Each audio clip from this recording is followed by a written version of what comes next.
Bem, pessoal, agora vamos falar sobre a representação dos números inteiros. Então, essa parte lógica que roda aqui dentro da nossa aula. E quais seriam as nossas opções de projeto, né? E aí a gente vai ver alguma dessas opções. Mas antes, vamos relembrar aqui, né, a nossa representação de números inteiros. Então, veja que aqui eu só tenho um conjunto, um bloco de bits que representam o próprio número. Então, nesse primeiro exemplo aqui, eu tenho um conjunto de bits, todos eles com valor zero, representando o valor zero em decimal, né? Na nossa base 10. A gente poderia colocar aqui um 2 para indicar que isso é base binária e um 10 aqui também sobrescrito para indicar que é a base decimal. Aqui nesse segundo caso, eu mudei o primeiro bit, então isso vale 1 em decimal. Aqui eu já liguei outros bits, né? Se a gente fizer a conta aqui posicional, a gente vai chegar que aqui é o valor 41. Ligando esse bit aqui que está na posição mais afastada, né? Então aqui é 2 elevado a 0, 1, 2, 3, 4, 5, 6, 7. Então 2 elevado a sétima, né? Eu tenho o valor 128. Ligando todos os bits, eu tenho o valor 255. E aqui é importante esse último valor, porque repare, imagine, por exemplo, que você tem 2 bits. Se eu fizer 2 elevado ao número de bits, né, 2 elevado a 2, eu tenho 4. Mas 4 não é o valor que eu consigo representar, o último valor que eu consigo representar, porque a minha contagem começa do zero. Então, o valor que eu vou conseguir representar é sempre 2 elevado a n menos 1. Esse é o valor inteiro, o maior valor inteiro que cabe nesse conjunto de n bits, né? Então, isso é uma coisa importante. Mas se eu perguntar quantos são os símbolos, quantos são os números que eu consigo calcular com n bits? Ora, aí essa resposta é 2 elevado a n. Então, perceba essa diferença sutil. Então, no nosso exemplo aqui, se eu fizesse 2 elevado à oitava, esse valor é 256. Significa que com 8 bits eu consigo representar 256 símbolos, 256 números. Mas como eu começo a minha contagem do zero, gasto um símbolo para indicar o número zero, o maior, né, inteiro aqui que eu vou representar é o 255, ou seja, 2 elevado à oitava menos 1. Beleza?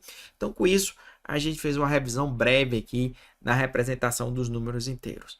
E agora a gente vai falar dessa nossa primeira opção de projeto, que é representar os números inteiros por meio do que a gente chama de representação sinal-magnitude. Esse nome, ele é bem sugestivo e depois que você compreender, vai perceber que ele é autoexplicativo. Então, por que representação sinal-magnitude? Porque o meu conjunto de bits, ele vai estar dividido nesses dois pedaços, nesses dois blocos. Um conjunto de bits vai representar o sinal e um outro conjunto de bits vai representar o valor efetivamente daquele número. Ora, se eu penso em números inteiros, eu vou pensar que podem existir dois tipos de sinais, ou o número positivo ou o número é negativo. Então, nessa escolha, eu posso reservar apenas um bit, porque um bit pode me representar duas coisas e apenas um bit é suficiente para eu representar o sinal. Então, eu gasto um bit para representar o sinal e o restante dos bits vão representar a magnitude, o tamanho, o módulo daquele número. Professor, mas e o zero? Ele não é positivo nem negativo.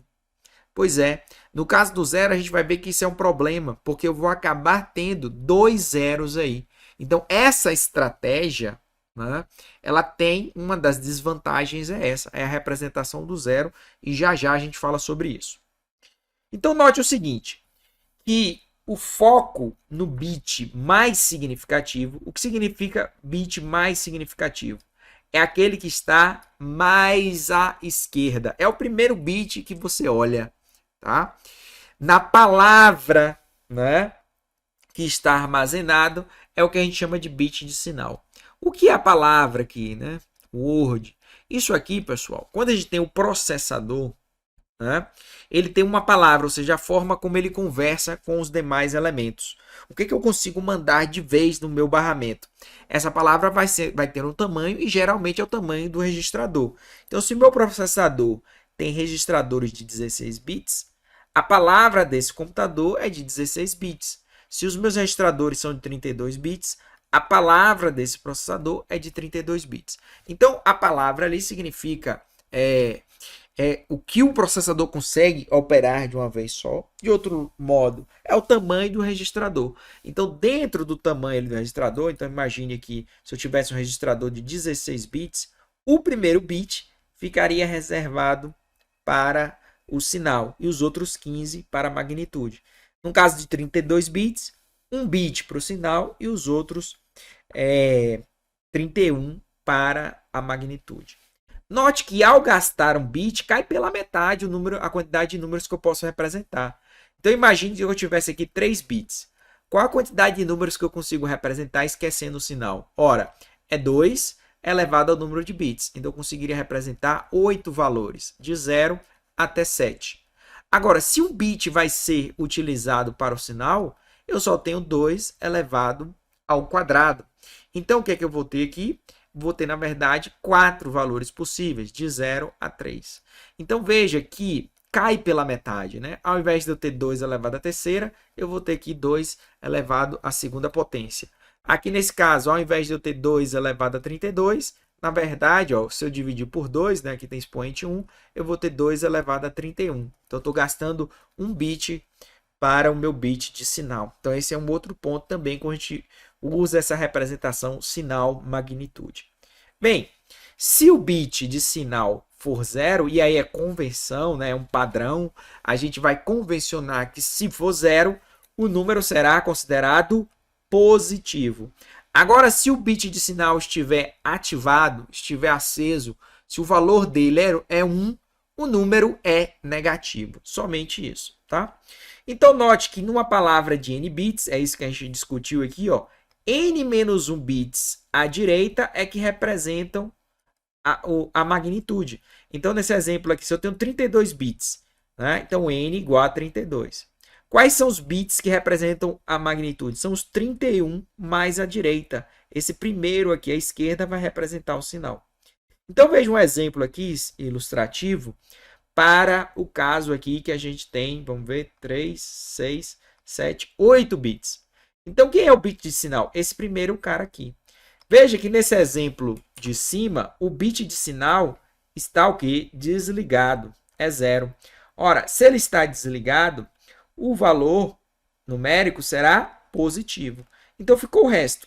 Né? Então, vou colocar aqui, ó, 0, 0, 1, 0, 0, 1, 0.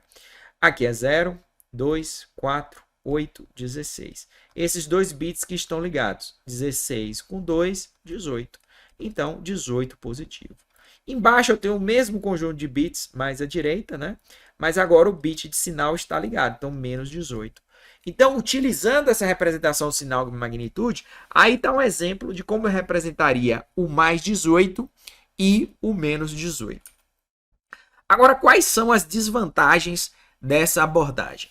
Bem, a primeira consideração que a gente tem aí é que na hora de eu fazer a adição e a subtração, eu tenho que levar em consideração o sinal dos números. Então, o meu hardware, o meu algoritmo, ele é mais complexo. A gente vai ver uma representação alternativa em que eu não preciso ter essa preocupação com o sinal.